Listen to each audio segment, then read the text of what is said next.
Warm greetings, everyone. On behalf of Gurujal, a water security and NBS focused organization with the mission to make India water secure. Today, we are organizing a conversation in collaboration with W4W Foundation, a think tank instituted as a citizens collective. Together, we welcome you to another session of Wednesdays for Water. And today's conversation is on regulatory frameworks for NBS, that is nature-based solutions in India. Nature-based solutions represents a transformative approach to addressing environmental, social, and economic challenges. By leveraging the power of nature, NBS contributes to climate resilience, biodiversity conservation, and a sustainable development. In the last few series, we've heard about what's the definition, what are the technologies, how it is being implemented in India and across the world. But today we want to elaborate that how the regulatory framework is supporting NBS in involving and integrating these solutions into national and regional policies. Today's conversation will provide an overview to the key regulatory frameworks of NBS in India, discussing the existing policies, challenges, and the future directions. The objective of this conversation is to engage in conversation with water experts, grassroots practitioners, policymakers, and youth to explore a complex intertwined issue associated with water and possible solutions.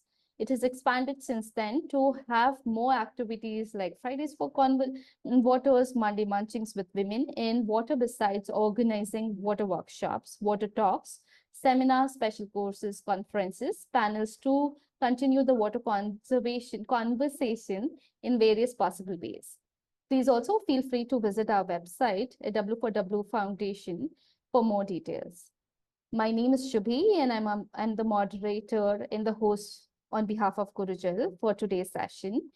And today I want to welcome Mr. Siddhant Srivastav, who is also the discussant with me for the session, and our special guest, Mr. Avinash Mishra. Today's flow is going to be, we are going to hear Avinash sir, and then follow it up with a few questions from Siddhant. To introduce sir is a seasoned civil engineer with over 36 years of extensive experience, particularly in water resources engineering. He holds a bachelor's in engineering in civil engineering from MIT's Gwalior, in MTech in water resources engineering from IIT Delhi. His distinguished career includes significant roles at Planning Commission and Niti Aayog, where he contributed to policy formulation and appraisal of development projects in water resources. Notable among his achievements are his involvement in Atal Bhujal Yojana, Jal Jeevan Mission, and PMKSY Swamitva schemes. He has presented papers on water management at national and international forums and has been a key member of various committees on water resources. He has also trained international delegations and participated in media discussions on water issues. He retired from Niti Aayog in July 2023, leaving behind a legacy of impactful contributions to India's water resources and management. I invite Sir to please guide us and share more regulatory frameworks on the nature-based solutions. Sir, do you want to share your presentation, or we can also share if you don't mind? Let me try first to share.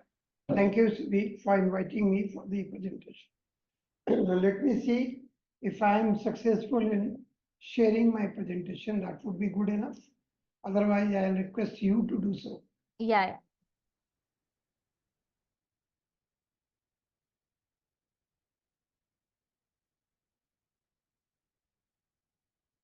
While Sir is opening his presentation, I also wanted to share how nature-based solutions have done incredible and how there are existing regulatory frameworks like the Forest Act of 1927, the Environment Protection Act of 1986, the National Environmental Policy, that's NEP of 2006, National Action Plan on Climate Change. So these are the different kinds of policies and programs which are interfering or rather supporting a lot with the nature-based solutions. Apart from that, there have been recently announced programs like National Mission for Green India, National Water Mission, National Mission for Sustainable Agriculture, the Biodiversity Act of 2002, the CAMPA Act by the Forestry Department, and the National Agroforestry Policy. So we'll be definitely elaborating much more on these, but I wanted to name a few just so that, we get the creative juices in our head rolling, and we can start looking up of how all the grassroots people can, align with the government and the government policies programs to make the collective effort of climate change very, very much possible. So now I think you can see the screen. Yes, sir. Okay. So thank you very much for bearing me such a long time. Anyway, so basically why the nature-based solutions emerged. Actually, if we see our climate action targets that Honorable Prime Minister during the COP26, he actually placed that achieve non-fossil energy capacity to 500 gigawatt, achieve about 50% cumulative electric power installed capacity from non-fossil based energy resources. So you will see in every actually target and action, there is a natural based solution. Then reduce the total projected carbon emission by 1 billion tons between 2022 to 2030 of our emission of the GDP. Then reduce the carbon intensity of its economy by less than 45%. Indian Railways to be net zero emitter, that is by 2047, and restoration of 26 million hectare of degraded land. And we will be achieving the target of net zero by 2070, and by 2047 we'll achieve the energy independence. So the majority of these targets what we are going to achieve by 2030. So this is what actually we can say it was a driver for the nature-based solutions to come forward. Now how it actually happened, you will see that Mission Life was launched by Honorable Prime Minister of India on 20th October 22 at the 2021 UN Climate Change Conference, that was COP26, and Honorable PM had announced Mission Life, that is life for environment. And here, how to live in such a way that we are as individuals creating the minimum impact to the ecosystem and towards the energy emission as a matter of the footprint which is attached to each individual. Also, India launched the India Cooling Action Plan, where India is the first country in the world to develop a comprehensive cooling action plan which seeks to provide an integrated vision towards cooling action across encompassing inter alia reducing cooling demand. We were of the view that refrigerant transition, enhancing energy efficiency, and better technology options, they will reduce the cooling need, or for that matter, the heating need of European countries. And also, the green credit was launched by the Honorable Prime Minister to just actually integrate the life, that is life for lifestyle for environment. And the green credit, those were 2023, it was launched as per the rules, and thereafter the gazette notification published under the Environment Protection Act 1986. It was for the very same purpose that we should live in such a way that we are really sustainable in ourselves. So keeping this in view, these were the three major options, those actually pushing ourselves towards the nature-based solutions. Now another problem comes, in what way the nature-based solutions and what are those nature-based solutions? Means the way we should utilize the man and material and the activities in such a way that we are creating the minimum intervention to the ecosystem, where the water management, biodiversity loss, and the disaster risk reductions are involved. The importance would be the emission, which will be minimized to a great extent. We are not going to change the ecosystem in a major way. Also, biodiversity will be there. It is based on the principles that you live and let us live. This is the principle what actually based on that. Now, so just to go with the way that we are going to do this thing perhaps would have not been sufficient until unless the Environment Act 1986, which was there, and under that act there was the provision for the Air Act, the Water Act, all those things were there. So accordingly, the rules and guidelines were changed, and a national clean air program was launched in 2019. It was to cut the concentration of atmospheric particulate matter, that is largely PM10, by 2030 by 2004, but it was later revised to 40% by 2026. This was basically to improve the air quality, and as a consequence, so many things emerged that the transition towards the electric vehicles, and also the guidelines were set that no vehicle will be there for 10-year and 15-year life cycle. Beyond that, it will continue because the PM10 emission will come out and it will create a problem. And also the house construction, the building construction, everywhere, even the road construction, it was so devised that the minimum PM10 particulate matter gets generated. This was for the purpose of improve air quality across the country, and multi-sectoral measures, as I told you, including green infrastructure and urban forestry, was introduced, which was for the purpose of the Nagar Vaniki, that was the name of the scheme. It was introduced. Then Green India Mission, it was launched, which was to enhance the carbon sink in sustainably managed forest and other ecosystem strategies, afforestation, reforestation, and increasing green cover, which we could do so far by 1.55 lakh hectare eco restoration by 2015 to 23, and by incurring about 909 crore, and furthermore we are moving ahead on the same path.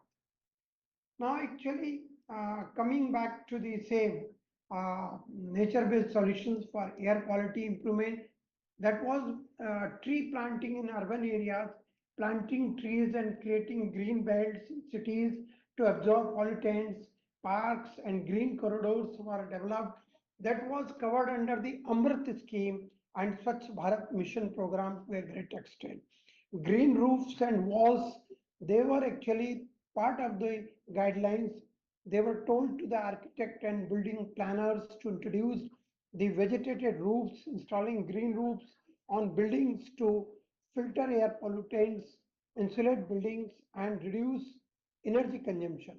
Similarly, living walls, creating green walls covered with vegetation to capture particulate matter and improve local air quality. So these were all actually done. Then wetland conservation restoration.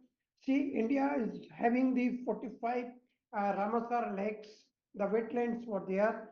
Those have gone up to 75, and the constructed wetlands, those were the sponge for the groundwater restoration and for the flood cushioning. So they were also being restored and rejuvenated. Urban agriculture was introduced as a part of the community gardens and the rooftop gardens. Similarly, sustainable transportation solution, the green transportation corridors, developed green corridor where the electric vehicles or the vehicles those will emit less will be there.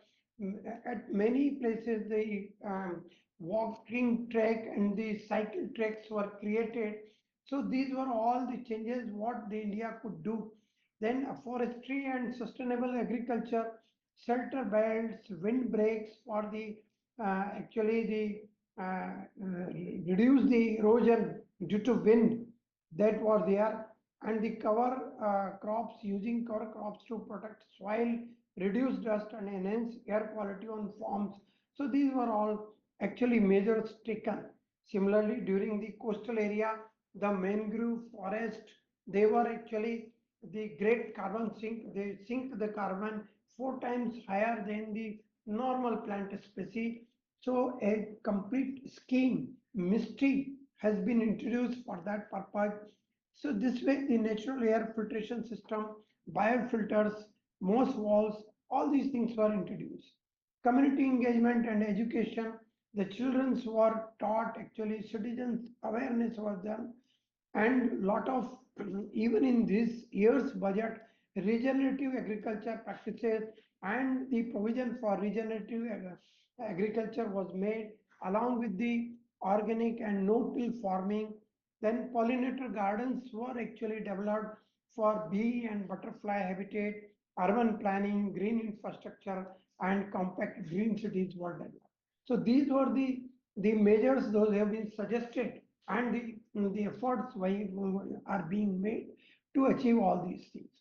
Then Forest Conservation Act 1983, which was amended in 2023 with the control of deforestation, forest land diversion, and also conservation of forest to maintain ecological balance. Here, to achieve the country's commitment of NDC carbon neutrality, eliminate the ambiguities and bring clarity about the applicability of the act in various lands, promoting the plant in non-forest land, enhancing the productivity. There were some 60 guidelines were issued. So all these things could come out. Similarly, we could have the CAMPA funds, that is the Fund for Compensatory Afforestation and Management and Planning Authority, is altogether a different authority, which gives the CAMPA fund, which provide the funds for the purpose of afforestation program, where the forest has been taken or diverted because of some development activity, then afforestation double the area happens, which is being undertaken by this particular authority. So compensate forest land diverted for non-forest purposes. So actually it has been done, and lot of funds have been kept for that purpose. Now actually if we see the forest conservation and protection, afforestation, agroforestry, which has been actually promoted, and provisions have been made for that, and sustainable forest management. So all these things have been actually introduced in the span of a last 4 to 5 years. They are actually also targeting the SDG 3, SDG 6, SDG 8, SDG 11, and SDG 12 and SDG 30. So lot of efforts the government of India is actually doing for all this. We are also trying to develop the payment of ecosystem services. Of course, it has not yet introduced, but incentive for conservation and ecosystem service markets, awareness is being generated that after some time, perhaps this level of understanding will get developed.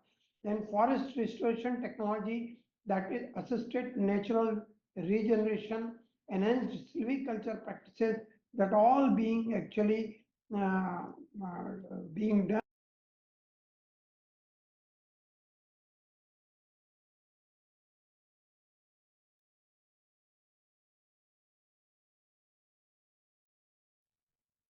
I think we'll just check with sir. Maybe there's some issue with his network or his connection.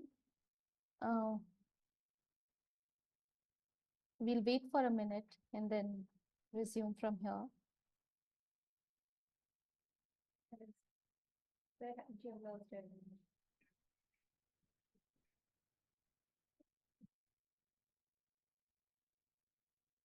While he's joining, I can quickly summarize what he was talking about. It was interesting that he was sharing the interventions right from what can be taken up by an individual to community to special protection zones, and then also introducing income and agriculture generation methods and governance methods.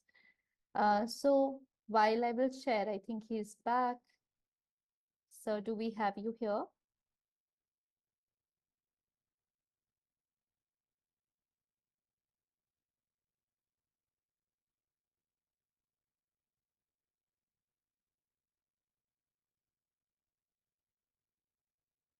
In the meantime, I just want to check if somebody has any questions, any thoughts, comments, please drop them on the chat box. We'll keep noting them and ask them from sir, or happy to step in myself and request Siddhant to share? Yeah, should I? Yes, sir. I'm audible, I think. Should I? Yes, you are absolutely Please, audible. please. So I'm sorry for the inconvenience. So biodiversity conservation, which is the very important, basically a lot of changes in India could be carried out even to generate the livelihood to the people. The biodiversity, instead of extracting from the herbs, etc., extracting from the forest, even their crop-based cultivation has started. And for that, the necessary changes in the Biodiversity Conservation Act and law has been carried out. So this is one very important thing in that. And climate change mitigation and adaptation, carbon sequestration, promoting the role of forest and carbon sinks to mitigate, wherein the agroforestry, it has been actually propagated and it has been facilitated. The bamboo is a exempted species all across the country, has been introduced as a part of a grass which has been introduced as a grass, and there are many exempted species that have been allowed, wherein actually the felling and transit of those trees in the agroforestry will not come on the way. So this is all actually created, which will add to the carbon sequestration as well as to the income source of the farmers. Then sustainable harvesting, encouraging sustainable harvesting of non-timber forest produced. As I told you, those are the non-timber forest produced. The manor forest produced. For them, the lot of incentives the government has provided, and also the ecotourism sites, those have been developed within the national parks and also in the forest area.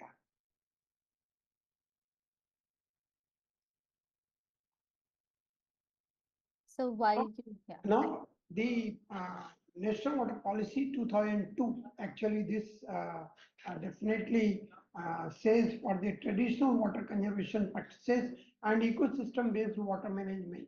So here in rainwater harvesting, watershed management, and rejuvenation of traditional water bodies, it has been taken into a big way. National Wetland Conservation Program, as I told you in the beginning, around 2014 to from 2014, around 49 wetland across the country has been designated as a Ramsar wetland of international importance sites, taking the total number of 75 now. And currently India has the second largest network of Ramsar site. We have got a special scheme named with Amrit Dharohar on this, for which around 300,000 crore provision has been made by the government of India to revive and rejuvenate these wetlands. So there's a lot of efforts are being taken up. Then even the importance of wastewater treatment on nature-based solutions, they have been tried, wherein the natural system filter and break down pollutants before they reach water bodies. Protecting water bodies help maintain ecological balance, support aquatic life, that all those the nature-based solutions are being adopted, and these are the cost-effective also. These are less energy consuming. So these things have been done. Then nature-based sludge, it is also being used for various purposes, right from the nutrient cycle, the extraction of the those for the further treatment of the sludge, and thereafter the making of the cakes, eco bricks, etc. from the sludge, and also in many places the extraction of the phosphorus from the sludge is being tried out. So these are the nature-based solutions like constricted wetland, child aquifer treatment system, bioretention system, biofilters, riparian buffers, and green roofs, which is there for wastewater treatment. So I will not go much in detail. Actually, in case of the wastewater treatment, these are the green roofs and all. Now, the solid waste management, actually, the solid waste management, this is Swachh Bharat Mission, which has been introduced by 2nd October 2014, and lot of the um, the household level, the toilets have been constructed, and now actually 100% coverage has been achieved. We have moved to the second one, wherein the garbage-free status of all cities to be developed. The liquid waste, solid waste, legacy sites should be addressed, and for that, a quite substantial provision of 25,000 crore has been kept, and it has been started with a scheme of Swachh Bharat Mission 2. That is with that. And also the solid waste management rule has been changed from 2016, and it was amended recently to 2022, wherein the promotion of segregation at household levels, recycling, composting. So this has all been actually initiated, which is something in the line of nature-based system, a natural-based system, and what way to go ahead. There are also the solutions for solid waste management to minimize the legacy side, household composting, community waste composting, and industrial waste composting. So these have been all provision have been made for that. Then recycling, upcycling of initiative, waste to energy technology, anaerobic and aerobic, both have been actually introduced with a biomass energy, zero waste discharge, waste reduction, then reusable product, ecosystem restoration through waste management. There is a very famous scheme of Govardhan, which has been introduced for actually creating the biogas from the waste. So this is there. Then circular economy, wherein to the raw material of one product would be the waste of end product of one activity will be the raw product of other activity. So the product life cycle management based on circular economy has been tried, and some 11 such products have been identified in India, and accordingly the rules and the handholding has started. There are the manuals available for that, and one can really go ahead with that to minimize the intervention with the ecosystem. The green infrastructure for waste management, that is constructed wetlands buffers, which I already indicated, community waste management, local waste management plans, then education awareness, sustainable packaging, biodegradable packaging, eco-friendly packaging, reducing the minimum plastic. The single-use plastic have been completely banned. So all these things have been tried out. Agro waste recycling and natural pest control. So this is done.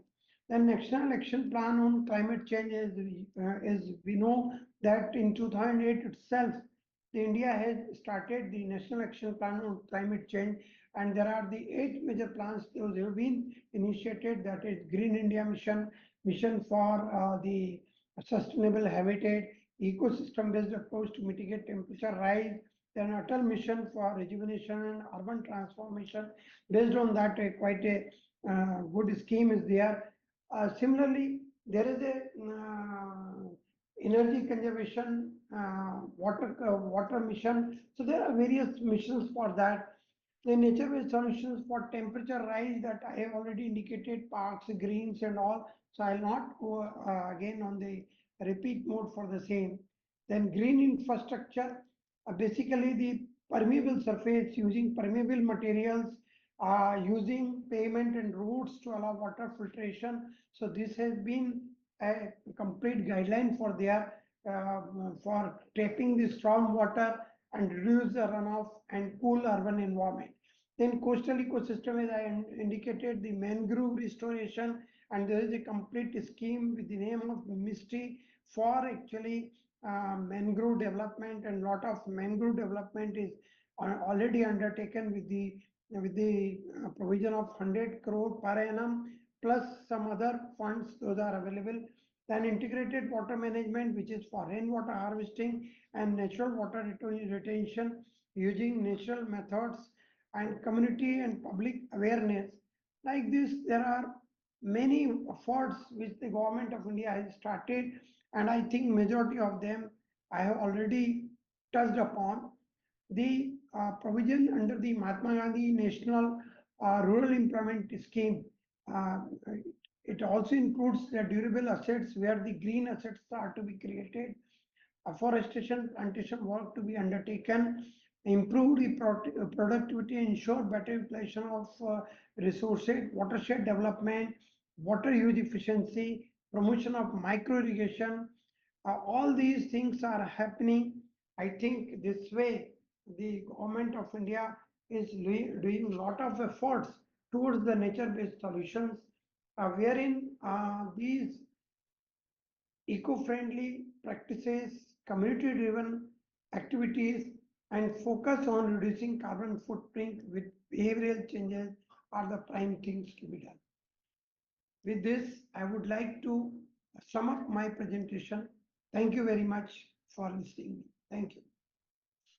Thank you so much, sir, for educating and giving us an insight on the various programs. It's amazing that how you have touched from all aspects of life, how individual can integrate changes aligned with the climate change scenarios, incorporating like mission life, then going to community level, talking about programs like Swachh Bharat Mission, Govardhan Yojana, and then also the prevention and protection of the special zones like coastal areas, Ramsar sites, and then migrating towards forest protection regulations and policies like Forest Conservation Act, CAMPA, and then also touching the agrarian and the income generation activities like agroforestry.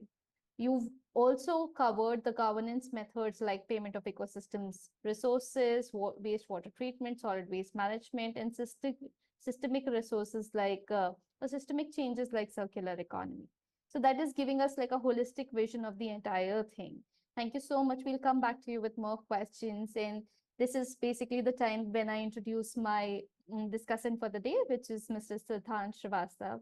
Hi, Siddhant. Thank you so much for joining early in the morning from US. Just to introduce him, Siddhant is a carbon expert with over 10 years of work experience spanning across automobiles, solar, carbon management, and also nature-based solutions in the sector areas. Siddhant is currently working as a sustainability consultant, focusing on decarbonization, life cycle assessment, and carbon removal. He holds a bachelor's in engineering, in mechanical engineering from HPTI Kanpur, and MS in sustainability management from Columbia University. Prior to completing his master's, he worked with leading automobile organizations and founded a startup focused on residential water management. He's an environmental entrepreneur and has developed solution for water management, air pollution, and microplastics. He's a true climate solver and wishes to continue building solutions to climate problems. Thank you so much, Siddhant, for being present with us. I would request you to share a few insights and then ask more questions from Avinash sir, and we can collectively contribute also if the crowd today has more any information to add on to it. Sure. Thank you, Shubhi. Thank you, Shubhi, for the introduction. First of all, I would like to thank everyone for having me here today. It's been a pleasure. And thank you so much, Avinash sir, for this amazing presentation. This is so insightful and so many new things I also learn. So talking about nature-based solutions. So I come from my own perspective, this is one of the best and the most integrated natural way of promoting better lifestyle, as sir has mentioned in the mission life, which has been very integrated since in the past in our livelihood, but somehow we feel like it got disintegrated in our daily lifestyle, to bring them back again and merging it together with a daily routine and all. So nature has always been a part of us, but somehow we kind of forgot that connection. So bringing that back into the context and bringing them together in our daily lifestyle is what I feel the main purpose of nature-based solution could be, and it is to some extent.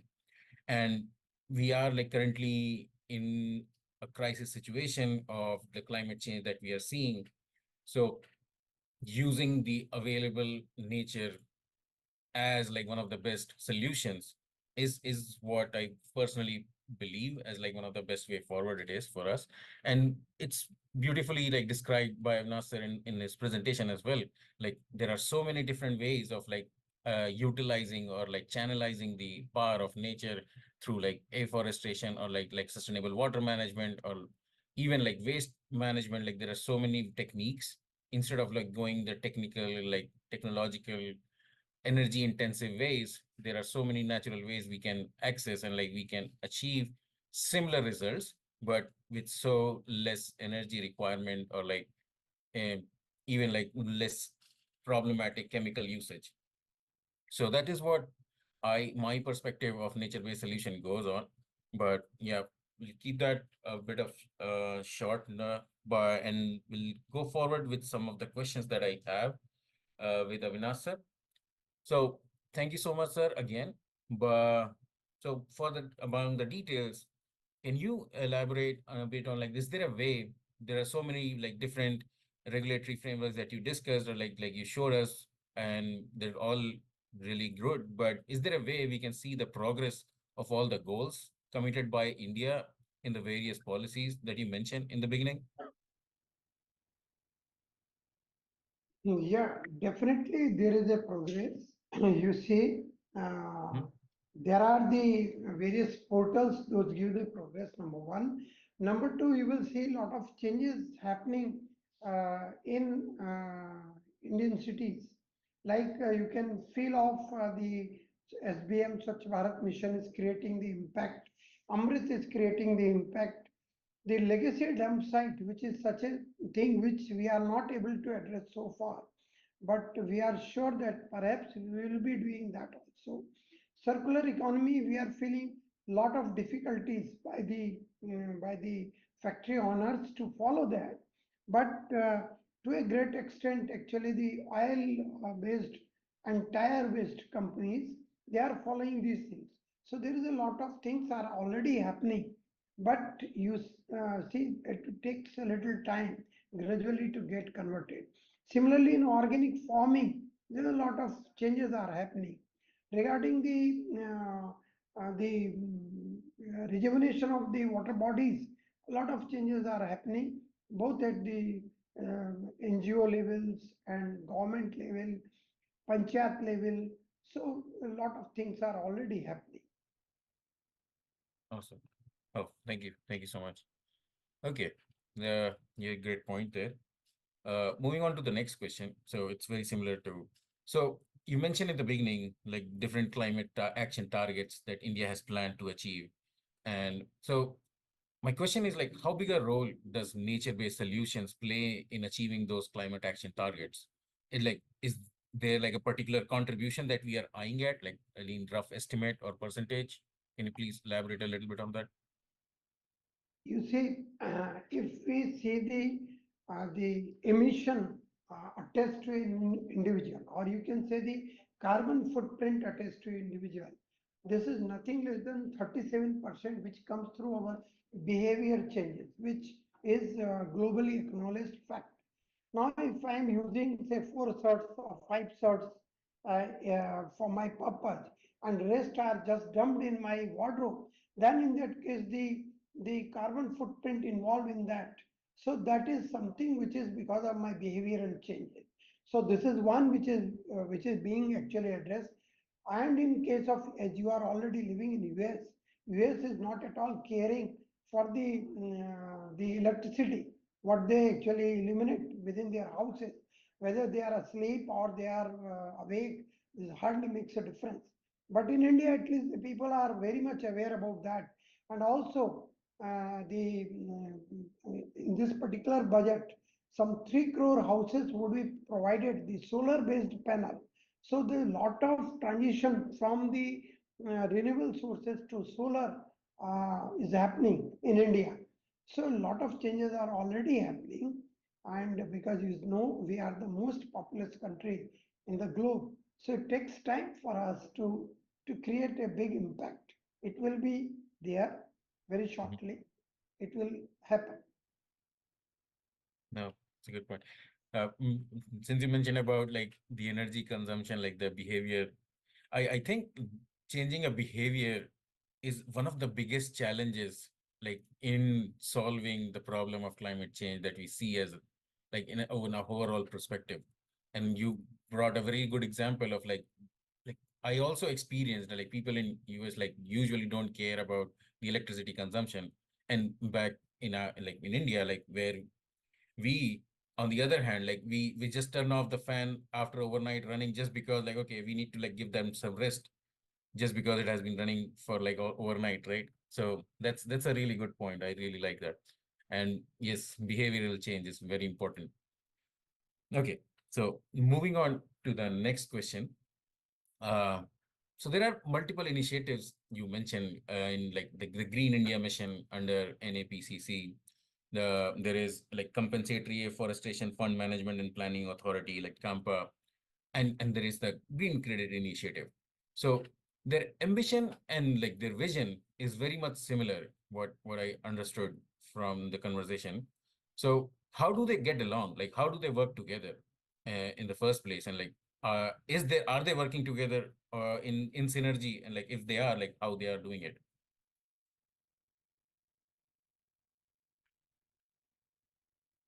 Sir, you'll have to unmute yourself. I guess you are on mute, sir. The Kempa funds are being collected as a part of the project diversion. Suppose some project is to come up in somewhere, then double the cost of that particular along the NPA. What is the benefits which I am going to draw? So that will be there. And prior to the diversion, the area where the afforestation is to take place is also identified. And when in phases it happens, so definitely it is going to happen that, but now there is a balance which we are doing, because we cannot sacrifice the development on the just because of the reason that we want to preserve the ecosystem, or we want to preserve the forest. So we are preserving the forest as well, we are developing also. So only on such selected projects we do so. So the Kempa fund is already there, the buffer is there, quite a heavy buffer is there, and we do, go. So the total synergy is because the one single ministry, that is Ministry of Environment and Forest, which is also holding the Kempa fund, and that is also allowing the diversion of the forest and afforestation to some other place. So this is all happening at under one roof. Okay. No, okay. That's a good point. Really good point. Okay. So on a similar note, so there is this green credit initiative and a parallel credit scheme. I see like it's launched by like the government as like carbon credit trading scheme. So my question is like, what is the difference between the two, like between carbon credit trading scheme and the green credit initiative? And where do we see the overlaps? Like, they are like individual entity, in my opinion, at this moment, but are there any overlaps? No, actually, you see, as far as the carbon credit part is concerned, it is directly linked with the emission. Emission because of the steel production, emission because of the any other production. But here in my activity, suppose if I am doing the water conservation, or if I am avoiding my wastewater treatment, but I am taking the wastewater in some other way. So then in that case, I am the person, nature-based solution, if I am doing the wastewater, then I am the person who is minimizing the consumption of the, the emission, minimizing the emission of the carbon. Similarly, if I am going for organic farming, there again I am somehow trying to minimize the emission. So all these activities where actually no irrigation is required, no water is required to be pumped out from the groundwater. So no pumping is required. In all these things, I am saving the carbon which is otherwise emitted because of the energy consumption. So these are all the direct benefits where it is called the green credit. And moreover, suppose in my agriculture land, I choose to go instead of the crop, I choose to go for the agroforestry. So then I am adding to the forest coverage. So that way I am entitled to get the credit for that. So that is called a green credit. And according to the ruling, according to the guideline, which is a gazette notification of the government of India, that allows me to avail the both credit. means the credit which I am getting through green credit and also the credit which I will get through carbon credit. So it is like that. Okay. Initially, because we are working out, so far we could work out only on the basis of afforestation. Because in case of afforestation, that part only, the green credit coverage still there. It is very much on the portal and the area is allocated. And after that, in the lifespan, I am raising the forest and plant, and then only I will be entitled for the green credit. It is there. But for all other credit like the water conservation, wastewater, this is all it is being worked out. That is also involved the agriculture, regenerative farming. So there also the natural based farming, the green credit is they will also be entitled for the green credit in future. So it is all there. Nice. So I think I see at some point later in the future they might be like merging together at some point, these two policies possibly, like that's what I think of, but maybe not. Merging together, or I'll say ki rather US must start this thing, so at least they will stop their the tire heap of tires actually what they could do so much on their backyard. So at least those things will be all right. Yeah, let's hope for the best. Yes. Yes. Yeah. Optimistically. Yes. Yeah. Yeah. So there are two questions in the chat also, like, so I'll bring them up first. So there's a question, it says like, we have the guidelines, like many principles and practices for most issues on the conservation side. Are they all taken into the urban plans and practices to follow? That's the question. See, to the great extent they are being followed. Like you say, the Indian cities are old cities. So wherever the new development is coming up, there they are all fully being followed. But the old cities, they are actually retrofitting type of system. They are not being followed so precisely, but it is definitely there. So to a great extent, it is there. And what we feel like nature-based solution in India is bound to be followed. The reason being because I cannot lay the sewer line for such a huge city from one end to other end. It is a several kilometer, and the pumping of that sewer to the destination point, which will be the sewage treatment plant, would again require energy, and after that again to discharge to some river system again. Similarly, this sewer got generated because I first pumped so much water to that particular point. So somehow now we are going to be in a clustered format wherein the water will be there only, the wastewater generated will be treated, will be reused, will be recycled, so it will happen. Like for rainwater harvesting, if someone's area is more than 500 square meter, then they need to go for a compulsorily rainwater harvesting. And in many cities, it is the guidelines or the notification. If it is more than 100 square meter, then also they would do. So like that. Really good point. Okay. So the next question I have is, so says like, we have always involved and invested heavily on the climate mitigation. So, and the carbon credit is a very good example of that. So how do you rate the proportion of like climate adaptation funding? And I feel this question, they ask this since much of the climate crisis manifested through like water crisis where adaptation is crucial. So are we fairly investing in mitigation and adaptation? Because that is where like it feels like we are lacking at. See what happened, actually, the initially we were promised that all developing countries would be provided $100 billion, but it has never come because we don't have the proper taxonomy, green taxonomy, which fortunately the Honorable Finance Minister introduced in this year. The green taxonomy is to be there, but green taxonomy at our end, but green taxonomy at the donors end, that is the US and all the big, all the advanced countries, they should give to us. As far as the carbon emission part is concerned, I'll tell you, per capita, we are generating the lowest carbon in the world. We are emitting lowest carbon emission. And now we cannot follow the rules, what the globally it has been set, like by before COP26, we are the only country which was more or less the 1.5 degrees centigrade compliant. But of late they say, no, you are not 1.5 degrees centigrade compliant, you are 2 degrees centigrade compliant. Okay, fine, we could go up to 2 degrees centigrade, but you people have gone up to 3 degree, 4 degree or something like that.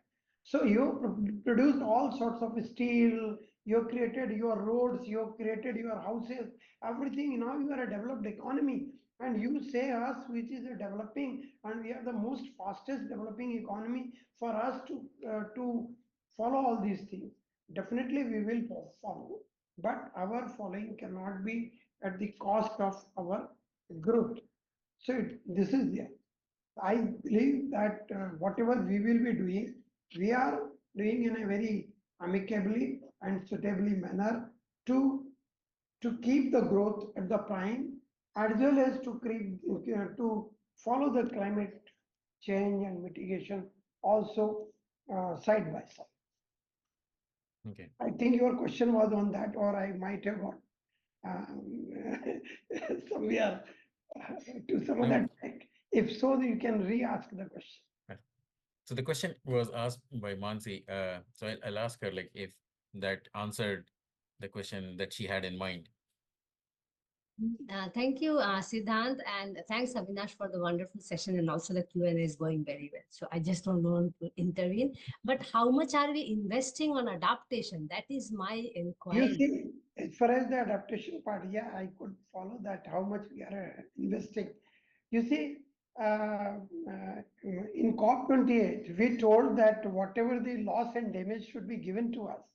They again promised, yes, they will give to us. But you see, if the loss and damage is there, we could have so much damages in Gujarat because of the flood. We could have so much damages in the southern part of India and all. But anyway, we are doing a lot of works for all these adaptation part. I think we have got a plan to 1,38,000 crore to make an expenditure in the next 5 years on adaptation. Okay, thank you. This is there, but I don't want to actually tell this figure, because you see, in COP28 we were promised that loss and damages will be covered. God knows when it will be covered. It's like that. Thank you. Maybe it's a comparison of adaptation and mitigation budget. We talk about. Thank you. Over to you, Siddhant. Thank you, Siddhant, I Mansi. think we can take just one Yeah. more question. Yeah. So I'll just quickly ask like two questions, like one from my end, and I see one question from Sweta. It's on the chat. Like, so just a follow-up question on the last green credit scheme that you were mentioning. So the question is like, the same forest that we generate, we can claim credits from making water structures and carbon credits, and or if for afforestation, if like carbon credits for afforestation and like green credits for water structures. We both No, can be achieved through one project. no, green credit for afforestation, carbon credit also for afforestation. Okay, so both can go. No problem. Both can go hand in hand one way. And that's why we introduced before that the agroforestry. So then if I am a farmer, I must have the green credit as well as the carbon credit, plus whatever the benefits of that crop I am having. So like. That's amazing. Yeah, that's amazing. Awesome. So one last question from my end. So this green credit scheme, it was launched in October 2023. Yes. So when do you think like it's would be ready to scale? So like by when it's No, already in practice, or like it is going on? You can just go to the green credit portal. There is a portal wherein actually some pieces of land has already been identified by the Ministry of Environment and Forest. It is being actually administered. Administrator is the Institute of Council of Education and Forest Research, Dehradun.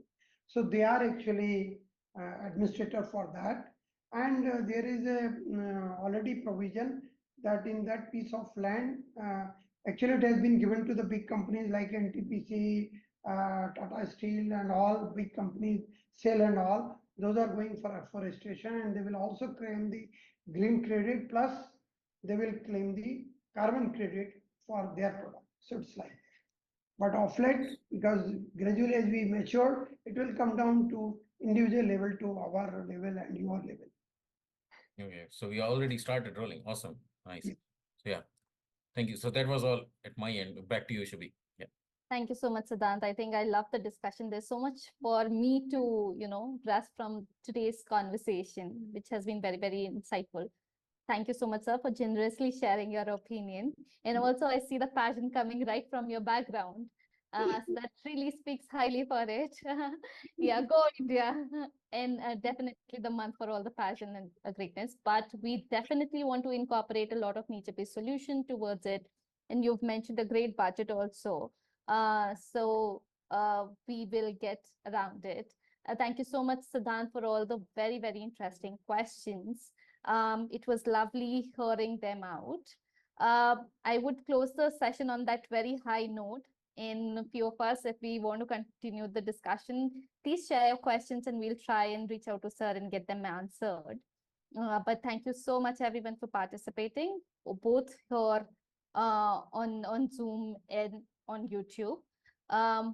We look forward, I think, if you want to continue understanding more about water conservation conversations and make them meaningful, we are pleased to share that we are inching towards the 300 session, and we shall continue with Wednesdays for Water sessions on every Wednesday possible, same time every Wednesday, and look forward to meeting you all in person as well.